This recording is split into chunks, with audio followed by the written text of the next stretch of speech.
welcome back to Chatting with Chaz. We are so excited to have you sitting here with me and my surgeon, Dr. Tugbiyele. I'm going to allow him to introduce himself in a moment, but I just want to let you know this is a topic that so many women have wanted to hear, myself included. We're going to talk about all the things from hysterectomy, who needs a hysterectomy, why a hysterectomy. Let's talk about hormones. I've heard about pellets. I mean, I have heard so many things, your bladder, your uterus. We're talking about it all, ladies.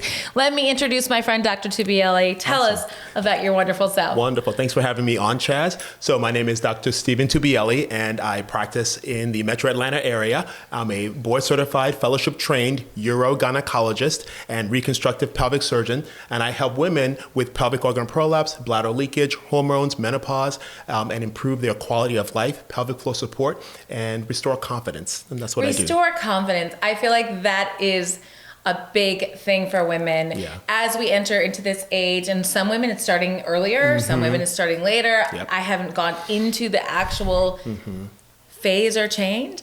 But I want to back up of how I met Dr. Tugbiyele. So we're going to get intimate, okay? We're going to be talking about a vagina today. So there we are. We're going to be talking about all the female organs. I told him I might need a diagram. Maybe you do too. But the way this whole relationship started and me meeting this doctor was I was in the shower one day, and not to be graphic, but I was like, something is coming out of my vagina. Can I say that? You can say that. That's how. Yes. That's what most people say. Do you call it vaginas? Is yes, there that's what we do. That's the same. That's a scientific term. Okay, perfect. So, and you know, even saying that, it's like this is why women don't talk about it, because no one. It's like, do you call it like? My vagina. It's like we all have one. Whisper to it. Oh no, it shouldn't be. It shouldn't be. So that's why we're just kind of coming out today, and we're going to talk about it all. So I'm in the shower and I'm like, what is that? I was really like concerned, and my first thought was I have a tumor coming out. And so I called a doctor, went immediately, saw my gynecologist, and she said, you know, that's your uterus. That's not a tumor. And she said, you were here a couple years ago, and I had polyps. And the polyps were also kind of coming out. But the reason they were coming out is because they were attached to the uterus. Correct. And I guess in that, I had to have surgery for that. But I guess with that, I didn't really realize at the time that I had prolapse. I'd never heard of that medical term. I think she mentioned it, but my thought was just on the polyps. Are they cancerous? And when do I have to have the surgery? So she did say in that appointment, you know, 2 years back, you're going to have to address this at some point. And I'm like, okay, we'll deal with that later. Now, a lot of you know in previous episodes I've shared, and if you follow us on Linen and Flax Co. or Chatting with Chaz, I have talked about my fear of doctors. And I just didn't go to the doctor because I didn't want to know the bad news. And I've kind of come to terms with doctors now. I've gotten healthy. I'm not as scared to go because I feel like I've done a really good job with my health. But also the neglect and not taking care of things has led me to, okay, let's talk what's happening to my body. Let's talk about that. So Dr. De La Hante, my gyno, who she is awesome. She said there is one person, and it's Dr. Tugbiyele, and you need to see him. That's the only person I would recommend to do this surgery. He is an expert in this field. You will be in great hands. So I booked an appointment, and we met about a month ago. 2 months ago. About a month ago, yeah. So. And it was like a 2-hour appointment. And I thought that was amazing because I normally, when I go see a doctor, it's quick, it's fast. It's like, okay, this is what we're going to do. And they're talking 100 miles an hour. You were patient. You took your time, and you explained kind of my female anatomy. And we discussed prolapse. So we're going to start with that. Before we get into why I'm having the hysterectomy, like, what is prolapse? Right.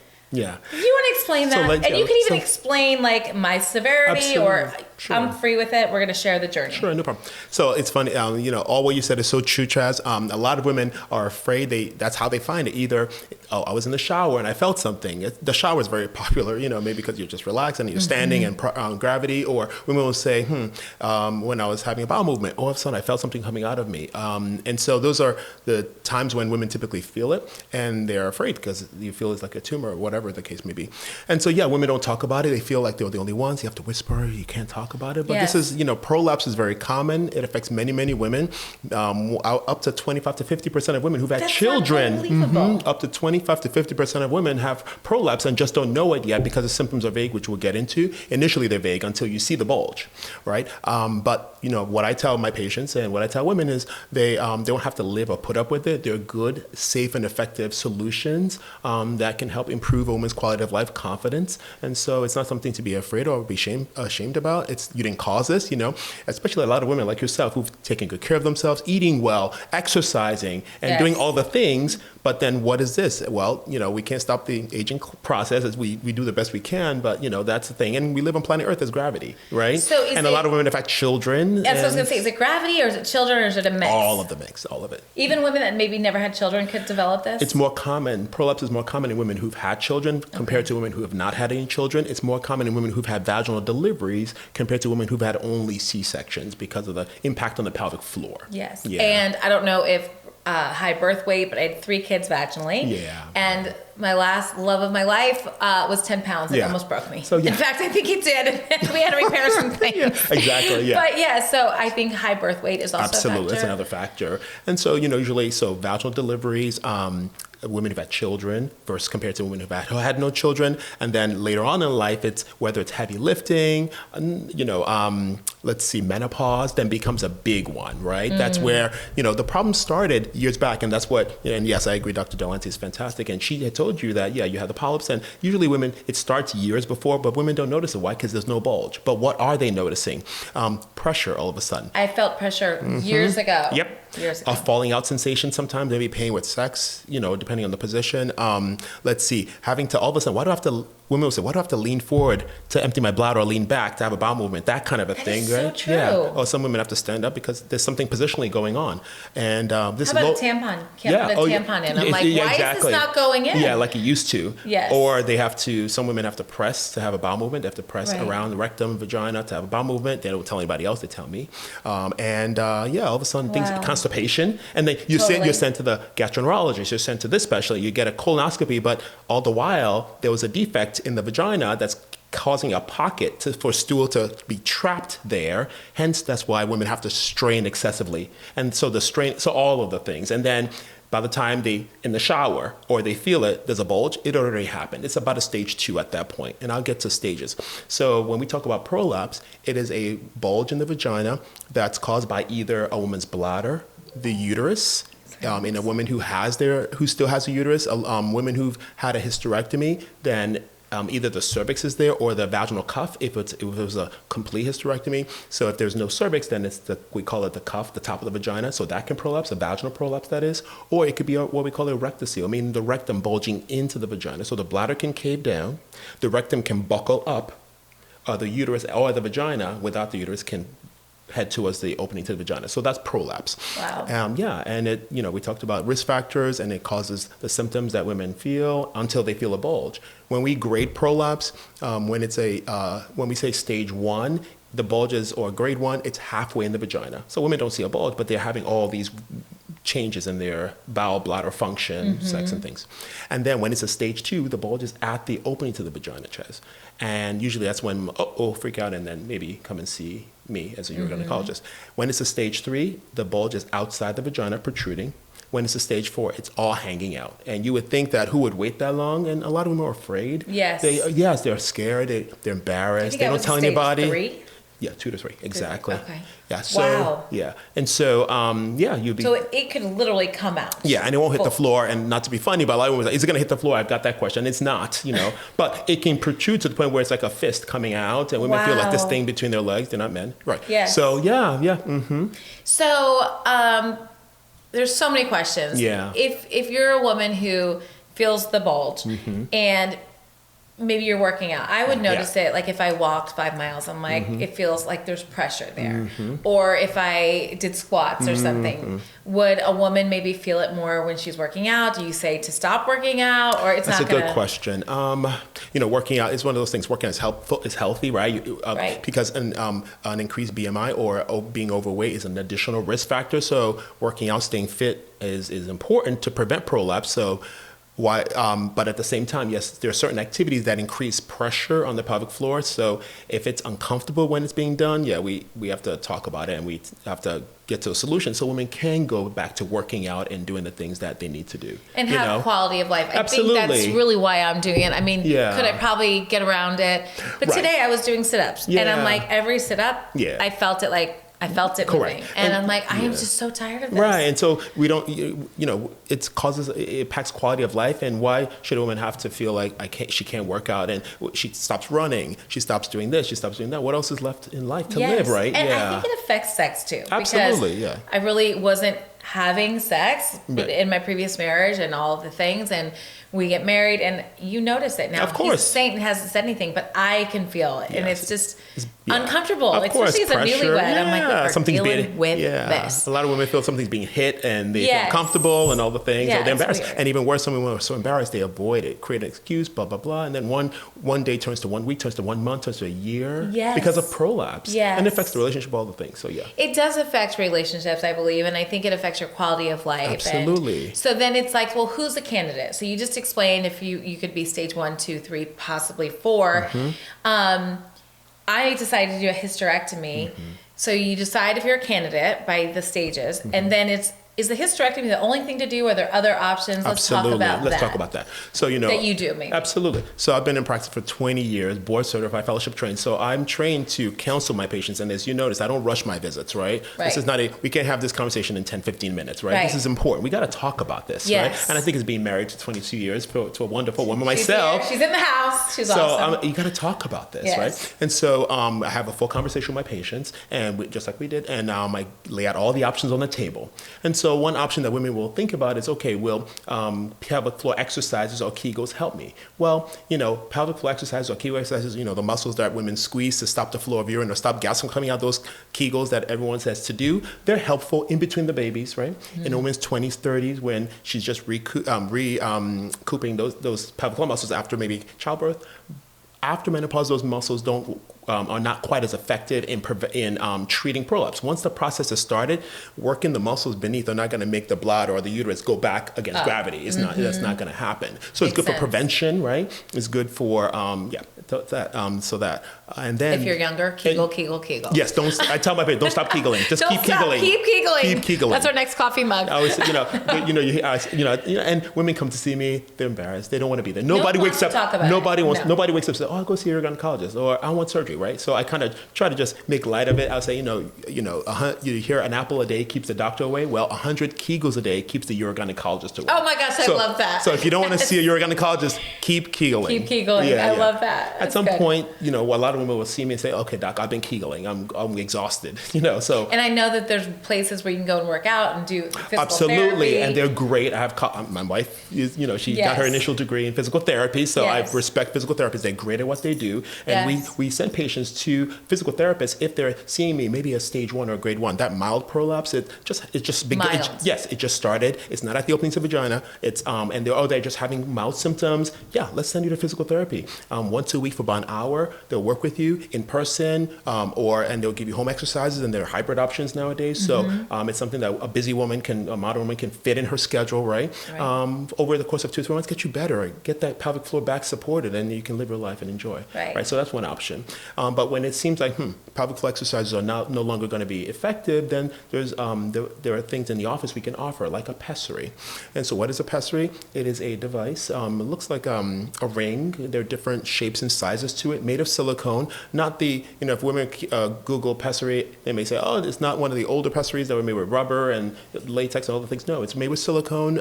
It's a device. It goes in the vagina, and it helps to lift up the pelvic floor, or whatever is bulging, right? The bladder, the uterus. And it's a viable option for different women, either women who don't want to have surgery, and that's okay, or women who are not good surgical candidates, maybe medical conditions, they're much older, I'm talking like 80s, 90s maybe, and they're not good candidates, or women who they perhaps maybe are interested in surgery, but just not right now, right? Because this is not life-threatening, right? This is a quality of life thing, so it can be, a lot of moms, I can't do this now. Okay, let's wait till the summer when you're not driving the kids to school. Makes sense, right? Or let's not ruin that vacation vacation, that spring break vacation or summer Yes. vacation. Yeah, so this can be planned, right? Okay. And so a lot of women will choose a pessary to buy some time, and that's okay. It could be a month or two or a year, whatever. Right. But and so it works for that. However, with pessaries, there's additional homework that comes with that. It has to be cleaned and maintained, so women will have to learn how to remove it, clean it, and put and replace it. Feels like a whole thing. It's another thing. Yeah, Like, it's after intercourse,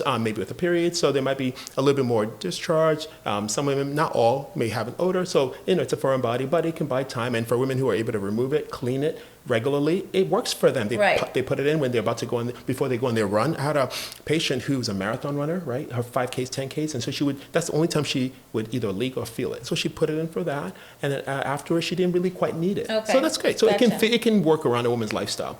And then, but at a certain point, if a woman has like a stage 3 or a grade 3 prolapse, some women, when they put the pessary, the prolapse pushes the pessary back out. So, everyone said, no, I'm not a tampon user. I'm not a pessary user. Yes. And everyone said, no, just fix me. I'd rather just fix it and move on. Yes. And so, then there's, of course, surgery is an option. And clearly, no woman wakes up in the morning and says, I want surgery. I get that, even if they're coming to see me. It's a big decision. Yeah. So I lay out all the options. However, when women do choose surgery, you want to see the right person. You can't leave your pelvic floor just to anybody. And Yes, I agree. So, right. So, of course, I have the training. I've been, of course, practicing for 20 years at this time, top doctor, Atlanta, multiple years in a row. And so I know what I've crafted my technique and craft at this point. And so then when it comes to surgery, there are different routes of surgery. Is it going to be a vaginal surgery? Is it going to be a laparoscopic surgery? Is it going to be a robotic surgery? Or a combination of things? You want to see someone who knows that, and it's not like a cookie cutter, one size fits all. Everyone comes into the office the same. No. I did like that about you, that you, in our first consultation, we had a conversation, we kind of had a plan, and then you called me and you were like, I've been thinking. And it's like, you just didn't book a surgery, and this is like how we do it. Absolutely. For every person. But knowing me, knowing kind of what you saw, right. You were like, let's have a conversation about this. And you kind of let me ask a lot of questions, help understand it, because I feel like I don't understand my body. And I was like, wait, where's the bladder? Right. So I really appreciated that you don't treat everybody as just one and done, one and the same. Yeah. And I think that's important. Really women are great. important. I think, I have great relationships with the women in my life, as you know, 2 daughters, growing daughters now, and a wonderful wife. And, I have a sister and a mom. So I know how it is, and women are important, and the role they play in the family. And so we want to get her better. I want to get her better. This is the way I serve women, I believe. And I thank God for the opportunity to do that. And I want women to know what they need to know about their body so they can make the best decision about their body. It's not my body, it's theirs. So my job is to educate and inform so you can make the best decision for you and have the best outcome and quality of life. I do love that you educate. If you follow him on Instagram, what is your handle? It's at the Urogyne Doctor, at the Urogyne Doctor. He has videos and he has a YouTube page and he gives you information, which he adds value to your life. And again, it's not like a life or death, it's a quality of life. But I feel like that's the very best thing. Like, we all want to live a quality of life. And when you're taking care of yourself and you're doing the most, and then you're like, what is this? You want to choose someone wisely, because it isn't life or death. It's like, not elective, but kind of. But you're like, I don't do surgery. Like, I just never, unless it's like life or death. So I'm like, this is like a big deal, and choosing the right person. And your demeanor, your bedside manner, everything has just been awesome. And then I've had clients that are like, who's your doctor? And I told them, and they're like, you're in great hands. He's in the best hospital. He's so many great things about you. Thank you. So now, in my situation, a lot of people asked. I went on Chatting with Chaz and just shared that I was having this surgery, and I had more questions about this topic than anything I've ever done or talked about. Building a brand, going through a divorce, getting married, raising kids, college. It was, tell me about this. One of the questions was, how are you doing the surgery? Are you doing it vaginally? Are you doing it robotically? Yeah. That was a big question, because they were like, I had one 20 years ago and they did it like this. And I feel like it's not the way it was done 20 years ago. So you can speak into exactly what you're doing. Absolutely. So yes, the field of urogynecology has come a long way in the last 20 years, where prior to, I would say, 2 or 3 decades ago, it'd be your regular gynecologist who would, deliver your babies, do your pap smears, and if you needed surgery, they would do that too, right? But in the last 2-3 decades, that has changed, where now not only do we go through residency training, but I also went through 3 years of subspecialty fellowship training to learn urogynecology on top of my initial specialty. So we're subspecialists at this point. So women really should be seeing a fellowship trained, board certified urogynecologist. And so that's made what Dr. Delahunty said. That's why she was like, only him. So, and that's why only him with your vagina. And that's why the difference is, the difference is clear, because a lot of women who perhaps we're seeing were having surgeries that were not as effective decades ago, and the techniques have been refined and really optimized now, just like everything in life, right? And so when we make a decision, when there's a decision for surgery, so a woman has considered her options, right? And she decides on surgery, okay, let's talk about that. Then there are different ways it can be done. And the way I practice is, what's going to be the most effective way for the patient. It's not just a one size and, or one way. And so for women who are young, healthy, I'll paint the picture of a woman in her 30s, 40s, perhaps after having children, tissue quality is still good, clearly before menopause, then using their own tissues is advantageous and worthwhile. And that's kind of what most of us would prefer to do, because that's the simplest and the most, straightforward, so to speak. Mm-hmm. And so we can use a woman's tissues to repair whatever it is that's bulging, whether it's the bladder that's bulging down into the vagina, or the rectum buckling up into the vagina, or the uterus and or top of the vagina sinking down towards the opening. And so a woman's tissues can be used with suturing to repair tears in the connective tissue and restore support for the whatever's bulging. Another thing that happens with prolapse commonly is bladder leakage. Mm-hmm. And so that too can be addressed at the same time using a woman's natural tissues. There are techniques we have for that. And then there comes a point where if a woman's tissues are not effective enough, and it's not about a number. It happens more commonly in women as they approach 60, 70, and 80 and beyond. But, depending on a woman's age, depending on her health status, the quality of her tissues, then if it's not good enough and if it's not sturdy enough, it's not going to, because we want this to be hopefully once and be done, right? Nobody wants to come back and forth for this. Then we have to have this separate conversation. And so, when I bring up the word mesh or women say, oh no, and I tell my patients, this is not the 1-800 bad mesh commercial lawsuits and Netflix, and this is not a conversation of bad mesh, and I'll explain. So what is mesh? Mesh is like it's a weave of plastic, and I know this sounds like foreign, but it's similar to the material that's used for hernia repair. So if someone has a hernia in their belly button and their groin, and a general surgeon doesn't want the bulge to come back, they place a little patch of a mesh to help it stay there. And it's been used for decades, successfully for decades, and it's worked well. However, so vaginally for pelvic floor work, mesh can also be used safely to repair the bulge if a woman's tissues are not sturdy enough to provide that longevity and that durability in the repair.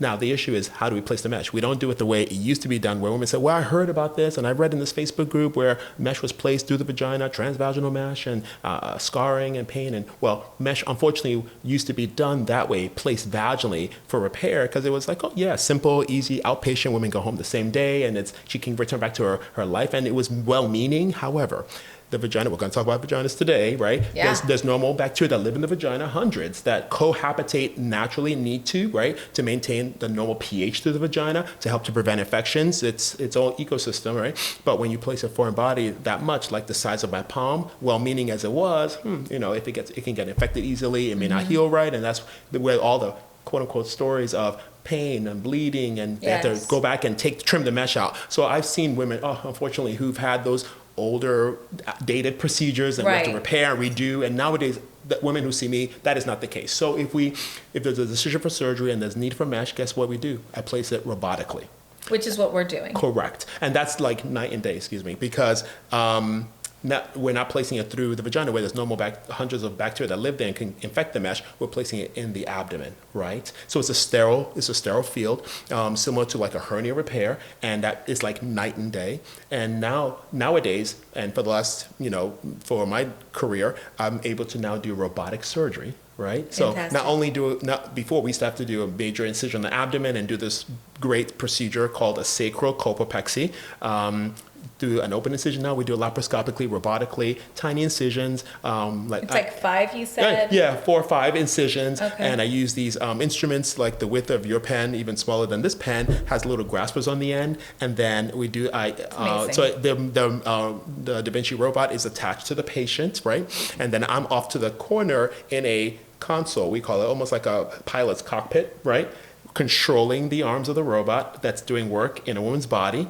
Unbelievable. It's awesome. Yeah. It's unbelievable. And then my client's like, you should come to the hospital. I'll take you and you can see the machine that does it. It's super cool. I'm like, I guess I'll see it that day I had the surgery. And just like any technology, it's gotten better and better. The instruments have gotten smaller and smaller. So women, after their surgery, they feel great. Oh my goodness. So everybody was saying in the DMs, like they feel great. Oh yeah. So I of course, I'll give anyone who needs prescriptions for discomfort. Yeah. And I say the discomfort is like 1 to 3 to 4 out of 10, not 8, 9, 10 out of 10, like a C-section decision. No, a lot of women don't even fill the prescription for like pain control. Okay. Maybe they take one Tylenol or Motrin. They didn't even take the narcotic. They're back to the activities. I have to tell the modern women who want to go back to do it. I say, take it easy, because she feels so great after about a week or so. And but there's a whole schedule for recovery. But yeah, women, it's like night and day. So the robotic piece that you're talking about, that's for the mesh insert? Correct. Which in my case is going to hold the bladder. Correct. Exactly. Anything else? So and then I'm still trying to understand it all. Yeah. So if a woman has her uterus, and if the uterus is falling through, then we place the mesh to lift up the pelvic floor. Traditionally, the uterus is removed to allow room for the mesh to be placed on the vagina to lift up the pelvic floor and then do the repair work. That way, if a woman has had a hysterectomy, then it's placed just directly on the vagina to lift up the vagina has the bladder attached to in the front, has the rectum attached in the back, and so when we're placing on the vagina, it's actually lifting all 3 of those areas at the same time, right? Okay. And then the tail of it is then attached to a ligament on the tailbone. And then we use the tissues to cover it over, so it's buried underneath the woman's tissues. It doesn't get entangled with intestines, or people ask, is it just hanging out there? Where it's there, but it's buried underneath the tissues. And then it blends into a woman's tissues, becomes a part of her. It's not going to be seen or felt. And I tell my patients after she resumes activities, it won't be felt with sex, it won't be felt with exercise, because we didn't place it through the vagina. It's from the inside, draped over, correct. And that mesh, because it doesn't dissolve or so, and then the success rates are like 95, 98%. That's amazing. Yeah, so it's really high. It's the best we have to offer. And you would think women see me, everyone gets that? No, not really, because there's some women, again, like I said, if they're younger and their tissues are still good, then we can perform a vaginal procedure. With tissue. With their own tissues. Which is naturally, ideal. which is the ideal. Right. But it just, at a certain point, depending on the stage of prolapse, we have to, because we want to get this once and done. Right. Yeah. So we'll do that robotically for the, what do you call it? Mesh, hammock? So it's a mesh. So the hammock is, I believe, I saw that question related to incontinence and bladder leakage, which we can get to. But so women will say it's a vaginal sling. Okay. Yeah, like a vaginal sling okay. to support the vagina. We're doing a partial hysterectomy where, and then there's a whole conversation, partial versus total, right? Complete versus partial. But the ovaries are left behind because, you want to keep, Chaz healthy and young for as long as, so there's no need to remove the ovaries. And there are certain situations where the ovaries must be removed and may need to be removed, but just not in the case here. And so it's a partial where we're lifting up the pelvic floor after removing the uterus and the fallopian tubes. And then, And we're removing the uterus through the vaginal, like vaginally. So in using the robot, the uterus is detached from its attachments and then it's delivered through the vagina, almost like a baby, essentially. Okay. And then the top of the vagina is stitched back together again and then lifted using the mesh. Amazing. Yeah. So and women feel great. I've had a woman say, the next day of surgery, she just felt like this whole, and I knew what she felt, because the tissue, it's not just the vagina we're lifting the whole pelvic floor, the connective tissue. So that drop is like women just feel like, she said she hasn't felt this way in 20 years. She felt lighter. I feel like there's I have this baby sometimes, and I'm like, is that, do women feel that? Oh, yeah. Or is that in my head? No, pressure, a bulge, falling it's just I could not eat for 3 days and I'm going to have a bulge still. It's the wildest thing. Yeah. So we chose to do a partial hysterectomy, and that was, through a conversation. And then when I shared that, a lot of women are like, just take it all out, you know?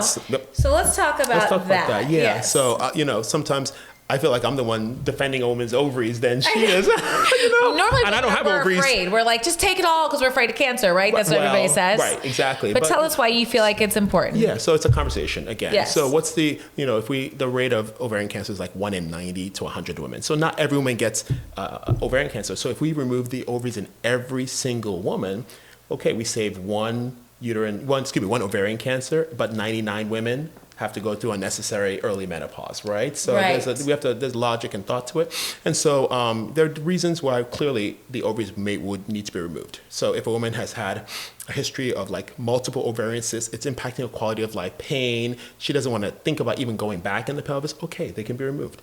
You know, and you know, sometimes in endometriosis, that is necessary to remove the estrogen source, right?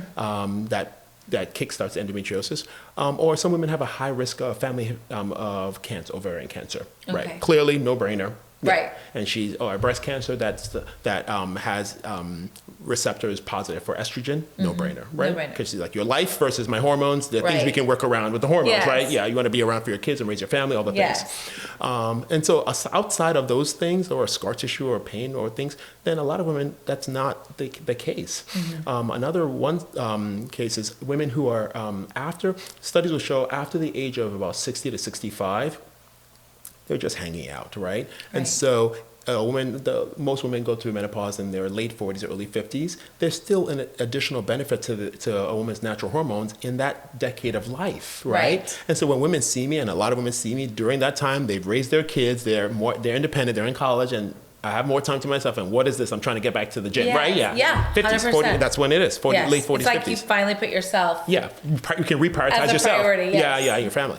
And so that's a time when, if they're normal, unless we've talked about any other of those categories, they can be left behind, right? Yes. Yeah, so I practice. I'm conservative in that way. I use common sense. I like that you do. If a woman says no, I'm afraid. My sister, they have a history, and peace of mind overrides everything. Yes. Your peace of mind, no problem. But unless those are the situations, no, we can keep them. So the ovaries are left. Now there are in the last 2 decades, there's been emergent, advantage seen in literature. That removing the fallopian tubes, there's an advantage to removing the fallopian tubes just prophylactically.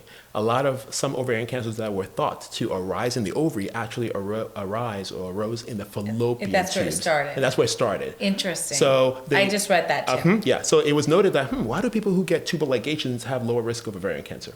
That's where that kind of came about. Okay, yes. So now we're more liberal about removing a woman's fallopian tubes. That's kind of where sperm meets egg. So if you're done having kids, you don't need that transport. No. Yeah. Take them. Yeah. Right. We're done. So so exactly. So the uterus and the fallopian tubes are removed, and then we lift up the pelvic floor when we do that robotically. Wow.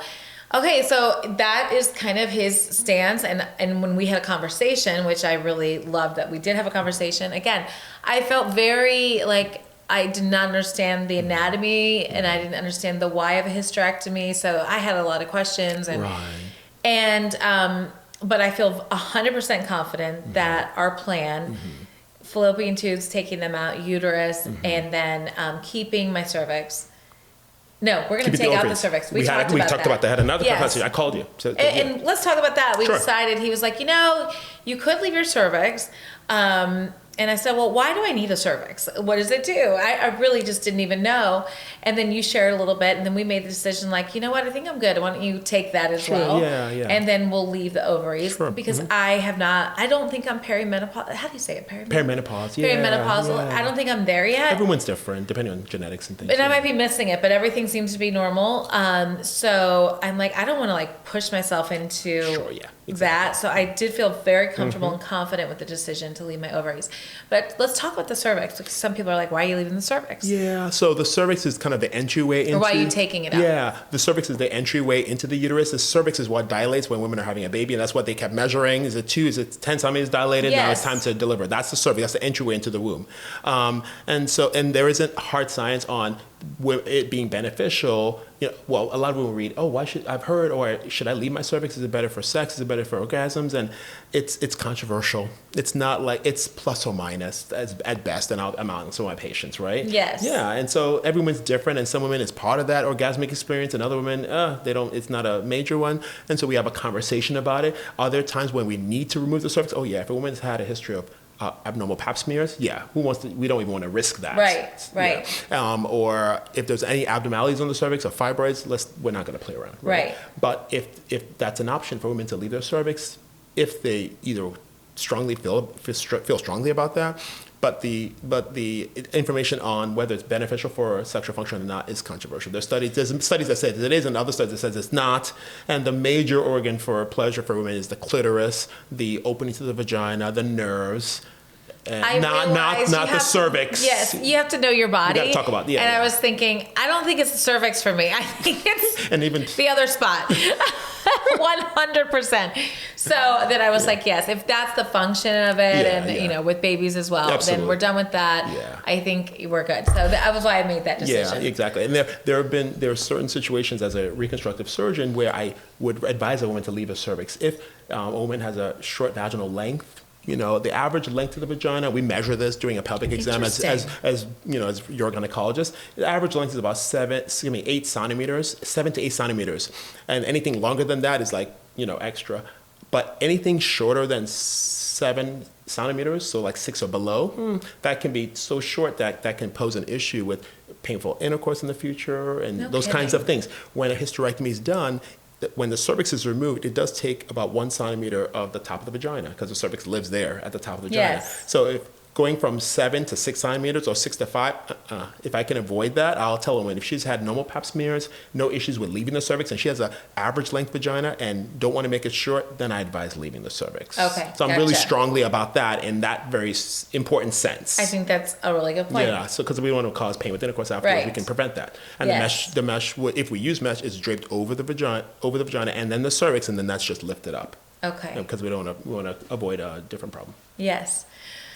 I mean, the vagina is so complex. Well, yeah. I mean, it really is. There's so many parts to consider. Let's talk about the vagina a little bit more. Sure. So in my surgery, one of the things you offer as well is, again, 3 children vaginally and a couple of episiotomies. And I don't even know what's going on down there. But I was like, listen, doctor, when you're down there, if you need to make anything tight and right, go for it. Yeah. And he was like, actually, that is kind of what we do. Correct. And you call it vaginal. Right. So so there are different terms out there: vaginal rejuvenation or vaginoplasty, perineoplasty. I like vaginal rejuvenation. Yeah. Let's just turn the clock back. Yes. Yeah. So he's going to turn the clock back. Yeah. 20 years. How many years do you want? Oh, let's go. Take me back to 20. I'll take it. 21. Let's do that. Let's go back. Yeah. Yes. So and this is what I do in the office so that women feel comfortable. They calm down. Okay, this is something we can talk about because it's not easy to talk about, right? But then yes, I do these things in between, and it really helps. So yeah. So the way I describe it is after pulling things up from above, or even if I'm just working vaginally. One woman wants a big gaping hole there. After the the prolapse has been there, stretch That's what things it feels out. like, that it's going to be like a cavern or something. Right, and then we don't want air and noise and all the things, right? No. So we fix that. Oh, right? good. And that's done with suture material, and that's just, we make it, of course, right, not too tight, no one wants pain, but make it better, and that's actually, I did those surgeries too yesterday. Okay. And women feel great, and so that's included in the package, and when women work with me. That's awesome. So you get a little vaginal, facelift. Yeah, it's like a mommy makeover down there. A mommy makeover down there, and I'm like, I will take it. And even some women, they're grandmoms, right? They still want that too, because it's either a mommy makeover, a grandma makeover. Yeah, women in their 60s and 70s who are sexually active. Yeah, yes, exactly. I mean, why do we act like when we're 50 it's over? I'm just getting started. Yeah, of course. I just got married, and we have a very healthy, absolutely, relationship. Yeah, sex life, and it's that's a good thing. Yeah, it's a good thing. And it's important. I think it'll give me confidence absolutely. Also. Yeah. So I think one of the first things he said when he came on is it gives a woman confidence, whether it's, when you're working out, whether it's just when you're going to the bathroom or not going to the bathroom because you're not, it's better there. And then in the bedroom, I just think in all it's ways. Part of a woman's value. A woman has multiple areas of her life value: yes. work, business, school, academics, yes. their bodies. So it's just part of the value. I love it. I want to maximize that. Okay. I'm doing the works. Yeah. I had a friend who was that came over. We were chatting, and I was telling her about it. Yeah. And she's like, "Well, you're going from a baby factory to an amusement park." That's one way to put it. Yes, that's right. The amusement park will be open. Yeah. So. I know we're going to have you back on about recovery. So we're not going to share this episode about recovery because I have so many questions. Yeah. My producer, Douglas, just came in and he wrote constipation. The thing is, go ahead. Yeah. That's been an issue. Yeah. Absolutely. Constipation. Yeah. And so it has been years. I mean, I tried all the tricks, drinking salt water and, drinking coffee like crazy. We'd be on a trip and I'm like, I haven't gone to the bathroom in 10 days. Yeah. And then when I was sitting in your office, you were talking about constipation. I'm like, that's why it's all connected. Yeah. And so there are different reasons for constipation. And when I describe it to my patients, I go from head to toe. So of course, what we're eating is important, right? So we have to make sure we're getting the fiber, fruits, vegetables, water, right? We're moving because movement is important. Blood flow. The bowels need to be, working right and then at some point, though, lower down, right, we want to make sure there isn't a bulge there. And as you're going to call it, if a woman has a rectocele, we call it, which is a bulge of the rectum into the vagina, then it's a pocket. And so when a woman finally wants to have a bowel movement, she's straining or it's like sitting there. Did I have a pocket? Yes, you did. Yeah. In my rectum? Mm-hmm. Wow. So I thought you said that in the appointment. These are things. Yeah. So we're fixing that. Yes, exactly. Had a pocket in my rectum. Yeah. And that pocket collects the stool. And so, first of all, women don't, rather than it's sliding out, it just kind of fills a day, 2 days, 3 days, right? 5 days a week. And sometimes maybe a little blood comes out when I go to the bathroom. There, yeah. And then when a woman finally wants to have a bowel movement, she has to strain, lean forward, lean back. Someone have to put a finger in the vagina or around the rectum to push it out, if not dig it out from the rectum. So all the things. Way. Oh, yeah. I have not had to do that, yeah. but. So, yeah. Now, of course, a woman who's having blood in the stool, definitely seeing a gastroenterologist, getting a colonoscopy, making sure there are no other reasons for blood in the stool, making sure there's no other reasons for constipation. But if it's something lower down related to the pelvic floor, that's where that needs to be addressed. So interesting. All of it is so connected. Because some women are doing the yogurt, they're doing the things, they're exercising. Oh, yeah, the probiotics, fiber. Which is all important. Raisin Bran all the time and adding fiber to smoothies. But I see them, I do an exam, and you have a rectocele. Okay, so we're fixing that too. Wow, I think I'm getting a whole makeover down there. I have a lot of questions. I feel like we covered kind of what's happening with me. Yeah. How long's the surgery? Sure. So every surgery is different. So for yours, 2.5, 3 hours, not including positioning, anesthesia, and those kinds of things, right? But then for women who are having just vaginal surgery, it may be a procedure that's like a half hour, or 1 hour, or an hour and a half. Because you could just go in for vaginal surgery. Correct. Okay. Right. So everyone's different. But yeah, yours is kind of You should meet with them for a consultation. You might just want the rejuvenation. I don't know. I mean, it's pretty amazing. Is it an overnight stay? I have a friend that just had a hysterectomy, and she's like, they were going to send me home same day, and she goes, I ended up having a complication. I was in the hospital 3 days, and I think they should make it mandatory that you stay the night. Depends. It just depends. It depends. So I tell my patients, for a lot of women who have vaginal surgery, it's an outpatient procedure. So they go in the same day. But if it's robotic and vaginal combined typically, then there's the option of going home the same day. If a woman feels great and has made criteria, walking, comfortable, and all the things, then women can go home that day. But there are times when women need some more time to wean off the anesthesia, more time to feel comfortable, then we stay overnight. So I leave it open-ended. Right? Okay, yeah. I like that. Yeah. Again, Depends. Not just a one and done. Sense. He common does sense. it tailored towards you, which I love. And I yeah. think that's what's so great about a specialist, someone that really... I like to personalize things. Yes, personalize it. Okay, so are you ready for the questions? Absolutely. There's so many. Let me get my glasses. There was one that I was thinking about in terms of the hysterectomy. So when a woman sees a urogynecologist, it does not automatically mean she needs a hysterectomy. So if the uterus is well supported, that does not need to be removed. And I tell my patients to make it like this: your uterus is not mine. I'm not going to do anything with it. Yes. So there are times when the uterus is left behind because there's nothing wrong with it, and it's just fixing the walls of the vagina for the bladder and or the rectum, right? And then we do that vaginally or laparoscopically. But yeah, and then back on the rejuvenation, there's some women who either after having a baby or after, with menopause and maybe some weight loss, they may find that the labia have changed, right?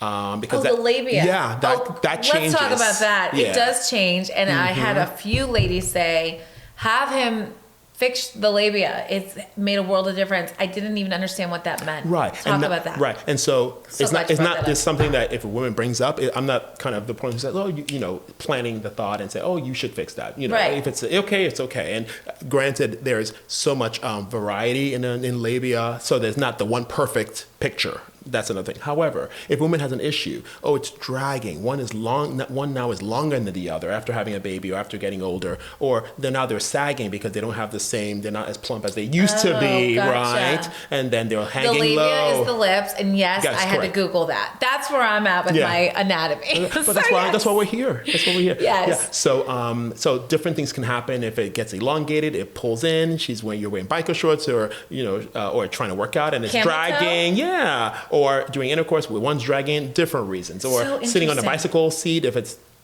that can be handled. Yeah, so if one's longer than the other, we can make it symmetric. I can make it symmetric where they both match up, and I've had to do that in women where one's fine, but the other one is for some reason kind of on a tangent. Then we can fix that, right? It's amazing.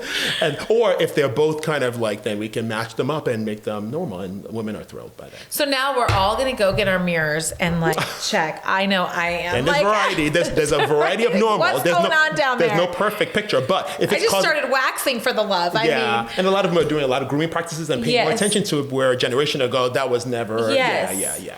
So, is it fair to say, when I had this surgery, I kind of told you jokingly, but I'm dead serious. Yeah. Like, if you go in there and you're like, one's different, you'll just take care of it? Yes, absolutely. I give you my I don't make it complicated. Because I don't know what it's supposed to really look like. It's common sense, and again, I really care about my patients, and so I'm not going to do something that's going to be harmful or unnecessary. That's just I want to sleep at night, I have a conscience. But if it's there, I'm taking care of it. We're not going to talk for an hour about it. You're the interior designer of my design. We're flipping the script. Yeah, I'm like, these things, pretty matters. So we want to make it. If we're doing this, you're a specialist in what you do, and I do what I do. Yes. Yeah. Oh my gosh, that's hilarious what we're talking about. But we should talk about this, and I'm so glad we are, and I'm so glad you're so candid and so thoughtful about it, and so wise, wise. One question is, what is the most common determining factor? We might have already answered, of women to have a hysterectomy. It's probably there are different indications. It may be excessive bleeding, fibroid tumors causing pain or bleeding, endometriosis causing pain or scarring. Some women, God forbid, a cancer that's suspected or seen on an ultrasound of some sort. There are different reasons. Prolapse just happens to be one of many reasons. Okay. Yeah. I had a total hysterectomy at 43. Does it age our skin phase quicker than no surgery? So if a total hysterectomy, if your ovaries were removed, then, and if that happened before menopause, yes. So it's really it depends on when the ovaries were removed, when was the hormone supply removed. Was it before menopause or after? Because if it was done prematurely, before a woman naturally goes into menopause, then yes. Then there are changes that happen with menopause. It's not just hot flashes and night sweats and irritable. It's skin, hair thinning, and all the things. So it can, if it was done too early, yes. But for women who are having their ovaries removed after they've naturally gone through menopause, then it's less of an effect, because that's already kind of biologically already happening, if that makes sense. Okay. That does make sense. Yeah. So the timing is important. Yes. What symptoms does he recommend the bladder hammock procedure? Right. Because some people, they don't have the bulge, but they have the bladder. Yeah, bladder. Right. So with bladder leakage, that's, it can happen with different reasons, either with activities, laugh, cough, sneeze, bend, exercise. Some women leak with intercourse. That's called stress urinary incontinence. And then there's also an overactive bladder, where women leaks if she doesn't make it to the bathroom on time. Like, I got that gotta go syndrome thing. Key in the door, driving to the driveway, can't get to them all and have to memorize where all the bathrooms are, that kind of a thing. And so that there are different reasons why women leak. The hammock procedures used to treat leakage with urine, laugh, cough, sneeze, the stressing, the one with exercise and activities.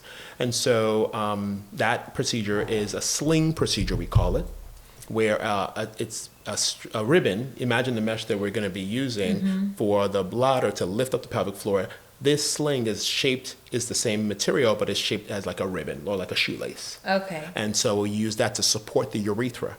it's the urethra that is weak. So there's the bladder, then there's the urine comes through the urethral tube. And so that sling or hammock is placed underneath the urethra, almost like a swing, and it helps to support it so that women don't leak with laugh, cough, sneeze, jump, lip, exercise. Makes sense. Yeah, I had a mom tell me, when she yelled at her kids, she leaked. I said, well, don't yell at your kids, Don't you yell won't at your leak. kids. But funnily, I mean, she of course she leaked other times too, Yes. but that was to make her laugh. But yeah. You know, speaking of leaking, what about discharge? Because is that something as a result, is discharge a result of what's happening in my body?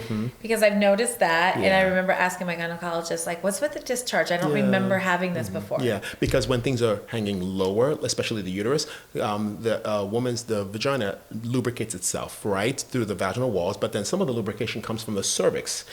When the cervix and the uterus are at the top of the vagina where they should be, then some of that gets absorbed and it's not quite as noticeable. However, when the uterus drops and the cervix is at the opening, then you notice much more.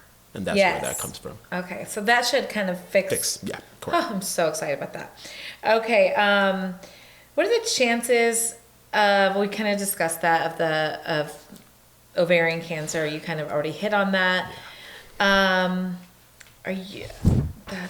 Okay, lots of hormonal. Yeah. If you start pellet hormones, do you stay on one type or reset and change over time? So just like a woman's body and normal hormones fluctuate and change even in a day, right? A woman's hormones can be different in the morning versus afternoon and evening, depending on the month and as she gets older with years. So yes, oftentimes when women are placed on hormone replacement, whether it's pellets or a patch, then the hormone levels are checked periodically just to make sure that it's still working for her, and how she feels is actually even more critical. Just really knowing your body. Yeah, just knowing your body and how you feel. And so it may need to be oftentimes maybe as women, as years go by, maybe lower the dose, maybe not as much as needed as when she was just going through perimenopause. So it depends, but labs are checked, it's a conversation, how a woman feels, all those things. Will I need HRT after hormone replacement therapy? That's a common question, and a lot of women are afraid to have surgery because they think that they're not so much hesitant about surgery, or they just don't want to be on hormones later, understandably, right? Because they're synthetic and they're not their natural hormones, and they don't want to increase the risk of breast cancer, stroke, or blood clots, or those things, and those are noteworthy concerns. But no, if your ovaries are being left behind, then there is no need to use extra hormones, if that makes sense. Yes. So a lot of women already think hysterectomy means my ovaries are gone, I'm going to be on hormones. And then they avoid seeing the doctor because they don't want to be on hormones. Yes. Even though they need this procedure to help lift their pelvic floor. Right. So the answer to that is no. Just because you're having a woman's having a hysterectomy doesn't mean you need your ovaries removed. It doesn't mean that you need to be on HRT or hormone replacement therapy. Yes. Because if you're feeling fine afterwards, you're feeling fine, especially if your ovaries are left in. And even in women in their 60s or 70s who are having prolapse and they're just like, doc, take it all out, I don't need anything, which makes sense. They don't need to be on hormones too because their bodies are not producing hormones anyway. Right. So it's a concern that I hear time and time again over the years, and I put my patients' fears to It's rest. another good conversation because I think everyone thinks they hear hysterectomy, they think I did too. Yeah, like you're getting absolutely. gutted, and I'm going to be on hormones, and it's artificial, and it's going to send me into a tailspin. Exactly. So I'm just going to put it off. Right. And I hope this conversation gives you more understanding of not only your anatomy, but just of what does a hysterectomy look like in a partial one versus a whole. Correct. And that you do have options. Like Exactly. it's not one and done. It's not one size fits all. I think that's like the big sound bite. Correct, and that's why it's important for women to come in and talk about it. It's not easy to talk about, but that's the hardest part. Yes. Yeah, getting the courage to talk about it, and then the solution follows, and everything feels good after that. I am so excited about it. And everyone that has had this procedure, again, I said my DMs just lit up. They all said they feel amazing. It was the best decision they made, and they wish they had done it sooner. That's what we hear. So we're hoping to encourage you to get her done. Yeah. It would be so kind to ask his suggestion for a fibroid in the uterus, if not wanting a hyst. I don't even know what Right, yeah, sure. hysterectomy. So a fibroid is typically they're benign, non-cancerous tumors that grow. The uterus is made of smooth muscle, and unlike skeletal muscle, which is where helps us move, the uterus is smooth muscle, and there are certain situations where all of a sudden there are areas that begin to grow disproportionately, and so women can develop these tumors or benign, fibroids, essentially. They can range in size. I've had women where it's the size of a marble, and other ones like a golf ball or an orange or grapefruit, right? And so depending on so that question, it really depends. We make that decision after getting an ultrasound. Some women may need an MRI. Most women, an ultrasound, a physical exam, and then we have a conversation. Depends on the location of the fibroids, depends on the number and how big they are. If a woman's close to or at menopause, she may decide, let me just wait and write it out, see if they don't typically disappear. That's another thing. Some women say, oh, they told me it was going to shrink, disappear. No, they shrink, but they don't typically disappear. They just don't go away. Okay. And so if they shrink to the point where the woman has no pain, no bleeding, and she's fine, good, doesn't need surgery. But if they're causing an issue, then it's a matter of, okay, do we just remove the fibroids? Yeah, that can be done. That procedure is called a myomectomy, and I perform that procedure robotically as well, so it avoids a big major incision, so less scarring, quicker recovery, less blood loss, less pain, all the things with robotic surgery. And so, yeah, that can be done and preserve the uterus. There are times, though, depending on how many fibroids and where they're located, if they're low down the cervix and we just can't, or if they're so small and women have several of them, it's like finding a needle in a haystack, right? They may just, for some women, it's just easier and more straightforward just to remove the uterus, depending on how many, where they are, and how impactful they are. And she said, a lot of women choose that. So it really depends. Okay. That's interesting too. Postmenopausal, never have taken any hormones. Is there a negative to not taking them? No, there is no negative. Again, a woman is naturally producing hormones after she's gone through her natural menopause. On average age, again, late 40s, early 50s. So a woman's still producing a minimal amount through her ovaries and even adrenal glands, which are these glands on top of the kidneys. So a woman's getting her hormones from different places, and as long as a woman's healthy, exercising, you're getting natural endorphins, you feel great, you don't need hormones. Okay. I love that. I think the other approach that I see in you is that you're holistic. Absolutely. Like you consider exercise, you consider eating fiber, all the things. Absolutely. And then, what you can achieve through that you have a remedy with surgery. Of course. So I do like that your approach is like a holistic approach, and that you don't have to take hormones. No. Kind of listen to your body is what I'm hearing. Be in tune with your body. Yeah. I think that's the big question is, even for myself, I don't know. I'm like, well, if I'm still having my period, I don't think I'm in menopause. You're not. I feel like my emotions are pretty steady, so I feel like I haven't gone there. But then I'm like, what am I supposed to be looking for to know if I'm in menopause? Like, what do you look for? So menopause, by definition, is where the periods have stopped, so a pause. And the textbook definition is that it stopped for 12 consecutive months. So some women, when they go into perimenopause, they may skip a month or two, not have a period, and then have it all again. That's perimenopause. But when it finally ceases or stops for 12 consecutive months, then that's the official menopause. But prior to that, in perimenopause, women are feeling different things. Why? Because the egg supply is not as much, the hormones are not as where they were, and so if what women feel are, my sleep is not as sound. I may have to wake up once or twice at night when I never used to have to, or maybe a hot flash here and there. In the beginning, let's see here. My mood's a little, everybody's trying to stay away from me. The mood, yeah. Just a little bit more than typical. I get a mood when I have my periods. Yeah. Is it like that mood? And that's normal. And that's that. Is that the mood we're looking for? Right, that's the mood. But if it starts to happen like a little bit more than, because, when a woman is even cycling, a young woman cycling, the week before the period is when the hormones, estrogen, progesterone, that's when they're the lowest. And then towards the tail end, and as she's coming through her period, then they start to rise again. So there's this balance and the rhythm to it. So the feeling women have like, oh, my period's coming and I don't feel like my best, and that's when it's at its lowest. And so when women go through menopause, their hormones are not like zero, but they're kind of lower. And so every woman experiences it differently, And so if a woman starts to feel like, then maybe, it's a conversation. I've had some women, maybe they'll use like a low dose patch or a cream, like a compounded, so it's natural, bioidentical, right? So it's natural and not like the older, medicines that are more synthetic and things. And that could just help her bridge through. Just provide that some stability. And maybe just exercise and getting natural endorphins. And a lot of women use different things. Like, you're speaking to a surgeon, a doctor, and I always tell this to my patients because it gets them to trust.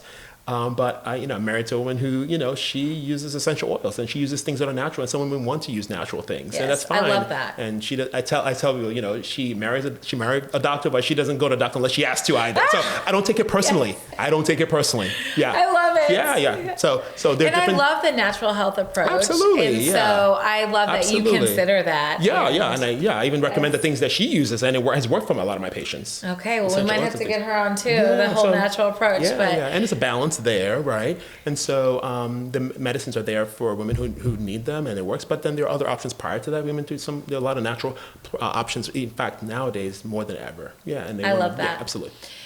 Tell me, and then I have a couple questions before we wrap up, but leading up to the surgery, my surgery, I think we're 2 weeks out. And in my mind, you haven't told me this, but I'm going to ask. In my mind, I'm like, I'm working out. I've got my trainer, coming over, and I'm like making sure I'm at my tip-top health, because I just know, even though the surgery now, talking to you, does not seem like a big deal, I just feel like I want to be in top health. Anytime you go under, I'm like, and you're putting like a ventilator in me, I'm like, I want to make sure she's coming back, Yeah, of course. So I've just been working out, really thinking about everything I'm eating, and just to be at tip-top shape. Is there anything we can do pre-surgery that you would say, make sure you're doing this, and this? Absolutely. Or just, no, I think those are all wise things. And yes, you are healthy. You're going to do fantastic. I know that. But yeah, women, the healthier they are, they're better. And I've also told women, if you're going to, it's okay if you decide not to have surgery, and there are other options, obviously. But if a woman's decided she wants surgery, don't wait 5 years for the surgery. Yeah, don't wait. Don't wait 10 years for the surgery. No. I tell them, you be 5 years older, I'll be 5 years older, Yes, right? So, I should have done this a long time ago. And so the younger a woman is, the healthier she is, the better. It makes my work easier in the operating room, to be honest. And so and I tell my patients, again, it's a major decision, and so they know when they're seeing me, they're seeing someone who's of course skilled and trained and confident, and I've done 1,500 of robotic surgeries alone, not to even mention vaginal surgery. Wow. But I also tell my patients that I'm a believer, so I pray for them. I pray for my patients. I pray for my surgeries right before every surgery. 20 years, I pray for each surgery. Love that. So that we'll be praying together, and then you can pray again. Absolutely. Yeah. We'll be calling on Jesus. Yeah, because I know it's not all about me. Yes, I'm skilled and confident, but he's giving me the skills. But then I tell my patients, I've prayed for you and you're in good hands. We're in good hands together, and thankfully things work well, and we can celebrate together. And I thank God for that ability to do that. I love that. I love that your faith is important, part of your foundation of your life and your practice, and that brings me great comfort. Anything that you would advocate for women before we close, like that you say, okay, I think what I'm hearing is don't wait, have quality of life. Anything else that maybe we didn't talk about that you'd like to call attention to? Sure. I believe we want to talk about recovery. We will talk about recovery, because I'm having you back. Okay. But maybe let's just give them a little bit about what the recovery looks like, and then we'll have him come back. We'll talk about the recovery. We'll talk about the surgery. We'll talk about kind of, the after, before and after. Absolutely, yeah. I'm not going to show you pictures, but yes, let's talk a little bit about the recovery. What is a woman? What is she signing up for? Right. So I think So this is important. I think going back to what you said, Chaz, in terms of staying healthy and being healthy. Yes, the fact that you're a woman's in tip-top shape and keeping on track of her health is actually going to help her in terms of the recovery phase, right? Okay. And so it goes in stages. And I usually say, I tell my patients, remember, 2 days, 2 weeks, 2 months. So the first 2 days when a woman gets home, she's taking it easy. My patients I tell them, walking and stairs are fine, right? Back to driving after the first 2 days. We want to wait for swelling to subside. We want to make sure a woman is comfortable before venturing out to drive and, go shopping or get groceries. Lifting, we keep it to about 10 to 15 pounds, so to speak, so not too heavy. Showers are fine. However, we don't want those incisions to get immersed in water, so no pool, lake, beach, sauna, or jacuzzi, just kind of no bathing, just showers. Okay. And then usually by 1 to 2 weeks, we may feel great on the outside, but there's still a lot of healing going on the inside. So that's why I tell my Afro moms, my Roswell moms, my modern moms, take it ezy. You feel great, but don't push it. I know the modern woman, don't push it yet. But you're shopping. You can attend church. You can do all the things you want to do. You can walk. Walking's fine, but just nothing strenuous. No gym, no exercise. I tell my couples, forms of intimacy outside the vagina are fine, but just nothing inside while the sutures are healing. And so, yes. So, and then anywhere between 6 to 8 weeks, depending if it's a vaginal surgery versus laparoscopic robotic surgery. After that time, then women can go back to doing anything and everything she wants. Okay. So that's kind of, and then we'll talk more specifics about what to do's and don'ts during the recovery period. But It doesn't sound terrible. No, it's not. No. And then, then we have a conversation about work and all the things, and depending on a woman's work, whether it's in the home, business, administrative, heavy lifting involved, all the things. More from home. Oh, yeah, and yeah. I am not getting in front of the camera anytime soon, so that's part of my job. Right. But I am going to really try to take doctor's orders, and I'm actually looking forward to, I can't remember the last time when I've been forced to slow down.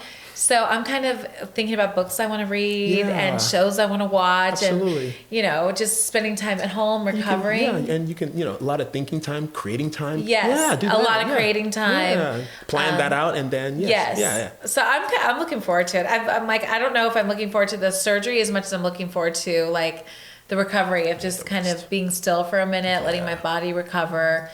I'm looking at it holistically, right? And I'm my eyes on the prize for Absolutely. Quality of life, correct? For feeling great, for not thinking about it when I'm working out, not thinking about it when I'm having sex, and just living my best life. Absolutely. It's just one more thing I've got to do. And one thing I'll leave with your audience is don't this is something that happens commonly in women. There are good options and solutions that are safe and effective nowadays. So I reassure my patients that we laid all the options on the table, and we choose the one that was going to work best for you. And if it happens to be surgery, they're in good hands, and we'll take good care. I'll take good care of them. And this is not something to be embarrassed about. We get you better, so you can go back to your quality of life and not have to live and put up with all the things that they've had women are having to put up with. There's no need for that. Women are champs. Absolutely. I mean, we make babies, and but with that comes a lot of after effects of birthing babies, and I'm glad we've talked about the vagina, and I think she deserves a round of applause because she's done all the things. But it's time to take care of that area. Yes, absolutely. And I think, and it's okay to do that. It's okay to do that. A lot of women, they're so, of course, women are awesome. I'm married to an awesome one myself. Yes. And taking care of everyone, and women typically will put themselves last. Yes. And so give me yourself permission to prioritize yourself. Yes. I've been saying that for the past 3 or 4 years. Prioritize yourself. Work will always be there. Health. The games, all the things will be. The activities will be there. But take time out for yourself, so you can be better when you come out of that. Yes. Well, we'll return with Dr. Tugbiyele with the recovery. We're going to do a part 2 talking about the recovery after the surgery, what he saw, what he did, and hopefully to just put you at ease, to put yourself on the list and take care of yourself, and feel great and confident in your skin. Absolutely. Thank you for joining me and spending time with me today. I think our people are going to love this. Please share a comment. Follow Dr. Tugbiyele on his Instagram, which is also, say it one more time. Instagram is at the Urogyne Doctor, and I'll give it to you. Yeah. Yes, and you can also follow along for the hysterectomy story. I'll be sharing it at Chatting with Chaz on Instagram. And also, please join us at Linen and Flax Co. to see more pretty and not just talk about vaginas. Okay, thank you for joining us. We will talk to you next week. Have a great week, everybody. Take care.